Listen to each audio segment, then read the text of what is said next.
Hi guys, எல்லோருக்கும் வணக்கம். எப்பவுமே சந்தோஷமாக இருக்க வாழ்க்கையில் தொடர்ந்து முயற்சி செஞ்சுக்கிட்டே இருக்க நன்றி. இன்றைக்கி நம்ம பார்க்க போகிற ஒரு பதிவு என்ன அப்படின்னா, அதாவது ஒரு பேட்ச் ஃப்ளவரை பற்றி இன்றைக்கி பார்க்க போகிறோம். இந்த உலகம் முழுக்க எல்லாருக்குமே இருக்கக்கூடிய ஒரு குணம். அது என்னன்னா, இந்த பொறாமை அப்படின்ற ஒரு உணர்வு. இந்த உணர்வு நமக்கு எப்படி வருதுன்னே தெரியல. அடுத்து இது வந்து அடித்தளமான பார்க்கும்பொழுது அது ஒரு ஆசையினால தான் ஏற்படுது. ஆனால் இந்த பொறாமை உணர்வு நமக்குள்ளவே இருக்கிறதுனால சொல்லப்போனால் ஒரு அற்புதமான குணாதிசயங்கள், அதாவது உங்களுக்குன்னு சொல்லும் போது நிறைய ஒரு குட் கேரக்டர்ஸ்லாம் இருக்கும். அது எல்லாமே சுக்குநூறாக அழிஞ்சு போயிடும். சரி, இந்த பொறாமை உணர்வை அழிக்கிறதுக்கு, குறைக்கிறதுக்கு, நம்மக்கிட்ட அந்த உணர்வு எழுப்பக்கூடாத அளவுக்கு இருக்கிறதுக்கு நமக்கு என்ன செய்யலாம் அப்படியே ஒரு கேள்வி ஒன்று இருக்குது. சரி, என்ன செய்யலாம்? இதுக்கு நம்ம ஏதாவது ஒரு வழி இருக்கா அப்படின்னு கேட்டிங்கன்னா, அதுக்கு ஒரு வழி இருக்குது.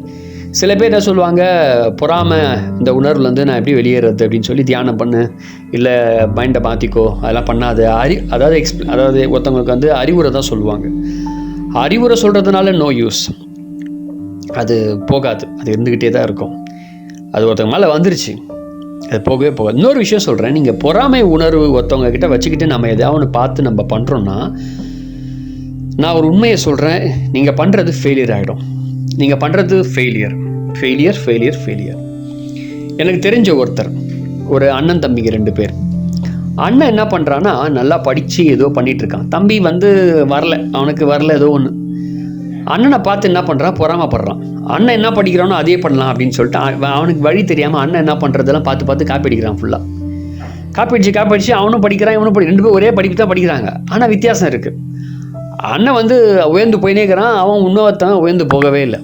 ஸோ அது ஏன் உயரலை அப்படின்னு தெரிஞ்சுக்கும் போது அவன் பொறாமப்பட்டு இருக்கிறான். அவன் படித்தது இவன் படித்தது ஒன்று தான், சேம் தான். ஆனால் கொஞ்சம் படிப்பில் கொஞ்சம் டிஃப்ரெண்ட்டு. அவன் படித்தது இவனும் படிக்கிறான், ஆனால் டிஃப்ரெண்ட், வேறு அவனுக்கு கிடைக்கல.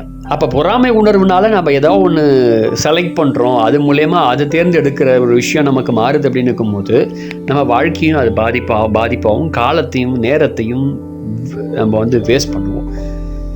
ஸோ அப்போ என்ன செய்யலான்னா, பேட்ச் ஃப்ளவரில் ஹோலி அப்படின்னு ஒன்று இருக்குது. இந்த ஹோலி அப்படின்னு சொல்லக்கூடிய இந்த ஒரு பேட்ச் ஃப்ளவர் ரெமிடியை வாங்கி காலையிலையும் மாலையில் நைட் ஒரு மார்னிங் 6 ட்ராப், நைட்டு 6 ட்ராப்ஸ் சாப்பிட்டிங்கன்னா ஒரு 2 மாதம் சாப்பிடுங்க, டோட்டலாக சரியாயிடும். அந்த உணர்வே உங்களை விட்டு போயிடும். முயற்சி செய்து பாருங்கள். நன்றி.